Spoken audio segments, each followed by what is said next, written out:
जिस तालाब में सुअर, गाय, भैंस, कुत्ता, बिल्ली सब पानी पी रहा है, उस तालाब में, इसी भारत में इंसान को पानी पीने से रोका गया। इस इतिहास को कौन बदलेगा? पहले ये बताएं। गौरव भाटिया बदलेंगे? मनोज तिवारी बदलेंगे? भाजपा के आदेश गुप्ता बदलेंगे?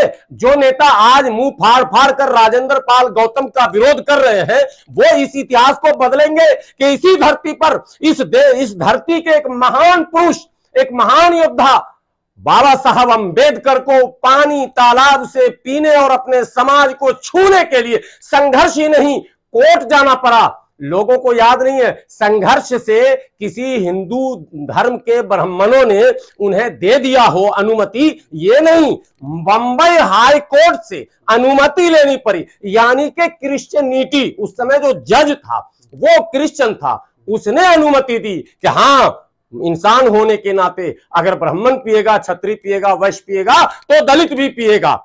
आज कल गौरव भाटिया एक चैनल पर कह रहे थे और भाजपा के सारे नेता कह रहे हैं, ये मुसलमान लोग पैसे खर्च करके क्या धर्म परिवर्तन करा रहे हैं, बौद्धों को फाइनेंस कर रहे हैं। भाई मुसलमान को कहां से इतना पैसा आ गया कि क्रिश्चियन को भी दे रहे हैं, बौद्ध को भी दे रहे हैं, जैन को भी दे रहे हैं? क्या अनर्गल आरोप लगा रहे हैं। क्या बेहतर होता कि आप लोग स्वयं बैठते और आपके यहां जो व्यवस्था है, जिसे मनु स्मृति पर आधारित व्यवस्था कहते हैं, उस व्यवस्था को बदलने पर आप क्यों नहीं चर्चा करते?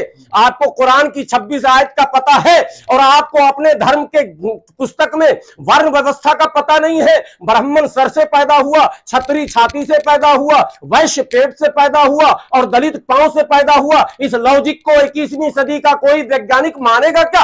राजेंद्र पाल गौतम ने क्या अपराध किया, हमें यह बताइए। राजेंद्र पाल गौतम ने केवल यह कहा कि मैं शपथ लेता हूं। छोटा सवाल है कि जो धर्मांतरण हुआ, ये पॉलिटिकल माइलेज नहीं मिलेगा बीजेपी को?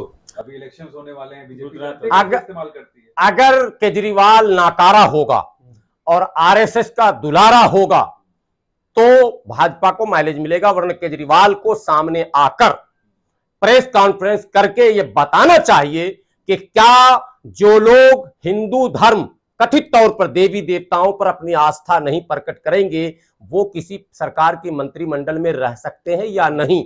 अगर राजेंद्र पाल गौतम मंत्री नहीं रह सकते हैं तो इमरान हुसैन कैसे मंत्री रहेंगे? फिर मुसलमानों को भी ये मान लेना चाहिए कि भारत में वही लोग राजनीति में होंगे जो मुख्तार अब्बास नकवी की तरह हनुमान चालीसा का पाठ, रामचरितमानस और तमाम देवी देवताओं के सामने झुकेंगे। यानी नाम होगा मुख्तार मगर नहीं होगा वो खुद मुख्तार। आप समझ रहे हैं बात, मेरी बात समझ रहे हैं ना? तो ऐसे नेता अगर होंगे तो ये केजरीवाल जी को कहना पड़ेगा। अब डेमोक्रेसी का इम्तिहान आ गया है। बाबा साहब अंबेडकर ने जो 1956 में धर्मांतरण किया था, उसके बाद ये पहली घटना घटी है। अब सारे लोकतांत्रिक मूल्यों की बात करने वाले नेताओं का इम्तिहान है, उनकी परीक्षा है। आइए केजरीवाल जी, भाजपा का जवाब ऐसे मत दीजिए कि मैं मंत्री पर कार्रवाई करूंगा।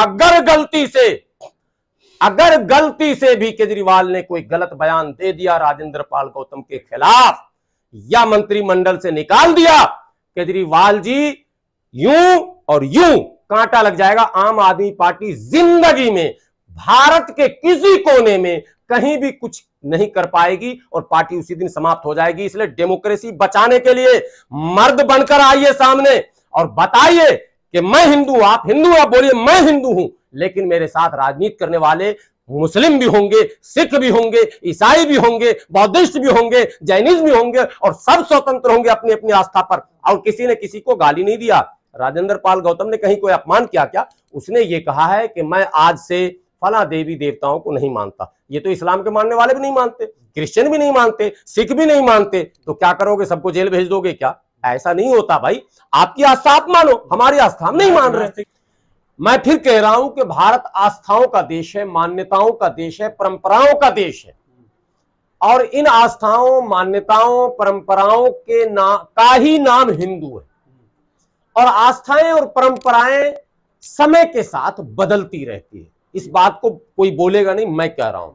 और ये केवल हिंदुओं में नहीं, आज मैं बहैसियत मुसलमान अगर आपके सामने खड़ा हूं तो मैं ये कह सकता हूं, और मेरे व्यूवर जो आपके व्यूवर हैं वो भी जब अपने बाप दादाओं से कहानी पूछेंगे तो बहुत सारी परंपराएं जो मुसलमानों में भी थी, पाई जाती थी कसरत से, मौत के वक्त, पैदा होने के वक्त, शादी के वक्त, दूसरे तमाम जिसको रसूम हम कहते हैं, जो रस्मो रिवाज जिसे हम कहते हैं, उसमें भी तब्दीली आई है, बदलाव आया है और उसको भी लोगों ने छोड़ा है।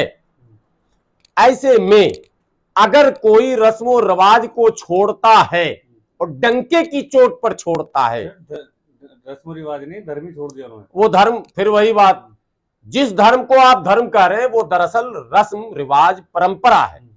हिंदू धर्म के बड़े विद्वानों से जब आप पूछेंगे, अभी मोहन भागवत जी छोड़िए, सबसे बड़े विद्वान तो अभी भारत में मोहन भागवत है, क्योंकि राष्ट्रपिता भी बन चुके हैं, राष्ट्र ऋषि भी बन चुके हैं, ठीक है, और राष्ट्रपिता के पुत्र भी बहुत बड़े विद्वान हैं, वो भी कई इमामों के इमाम हैं भाई।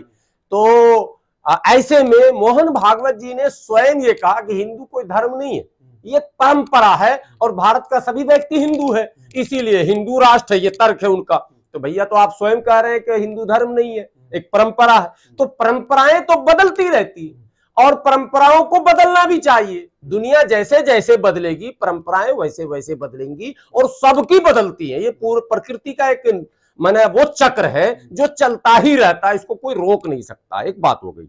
अब अगर धर्म मानते हैं तो दो दृष्टिकोण है, मानवता और इंसानियत के नाते सब स्वतंत्र है, वो अपनी आस्था जिस पर चाहे प्रकट करे। एक बात, ये मानवता की बात हुई। वो सारे इंसान स्वतंत्र हैं कि वो ये अध्ययन करें कि धरती गोल है या चिपटी है, वो ये अध्ययन करें कि आकाश से सूरज की दूरी कितनी है। जिसने अब तक अध्ययन करके हमारे सामने फार्मूला रखा है और जिन वैज्ञानिकों के फार्मूले को आज हम आधार बनाकर अपना पक्ष रखते हैं, वो वैज्ञानिक अंतिम लकीर खींचकर नहीं गए हैं। अभी इश्क के इम्तहान और भी हैं और सितारों के आगे जहां और भी हैं। इसलिए कोई अगर ये कहता है कि न्यूटन ने कह दिया, अल्बर्ट आइंस्टाइन ने कह दिया और फलां ने कह दिया, नो नो नो नो, अभी तो कितने न्यूटन पैदा होने वाले हैं, कितने आइंस्टाइन पैदा होने वाले हैं और कितने ऐसे वैज्ञानिक और फार्मूले आने वाले हैं जो कई पुरानी परंपराओं, पुरानी मान्यताओं और पुरानी तमाम थ्योरीज को रिजेक्ट करने वाले हैं। तो उनका क्या करेंगे? उनकी हत्या कर देंगे क्या? उनका विरोध कर देंगे क्या? वो रिजेक्ट करेंगे। और सब मैं, हमारे पूर्वजों ने, पहले मैं अपने से शुरू करता हूं, हमारे पूर्वजों ने भी उन परंपराओं को त्यागा था।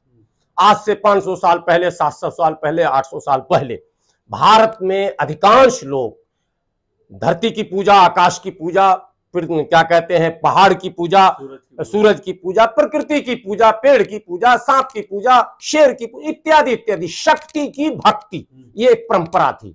धीरे धीरे एक नई थ्योरी आई, उसी थ्योरी का नाम इस्लाम भी है, बौद्धिज्म भी है, क्रिश्चियनिटी भी है, जैनिज्म भी है।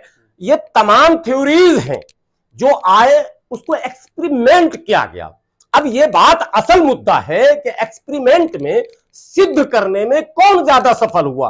अगर क्रिश्चियनिटी सफल हुई तो दुनिया के अधिकांश लोगों ने क्रिश्चियनिटी को स्वीकार किया, इस्लाम सफल हुआ तो दुनिया के अधिकांश लोगों ने इस्लाम को स्वीकार किया, बौद्धिज्म सफल हुआ तो दुनिया के लोग बौद्धिज्म की तरफ जा रहे हैं।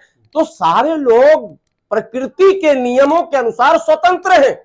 उनको आप कहेंगे नहीं मेरे नियम को मानो, तो वो कहेगा आप सिद्ध करके दिखाओ, एक्सपेरिमेंट करके दिखाओ। यही फार्मूला होता।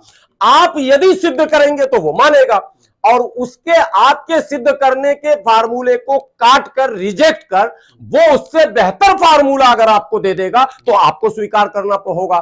धर्म का यही खेल है।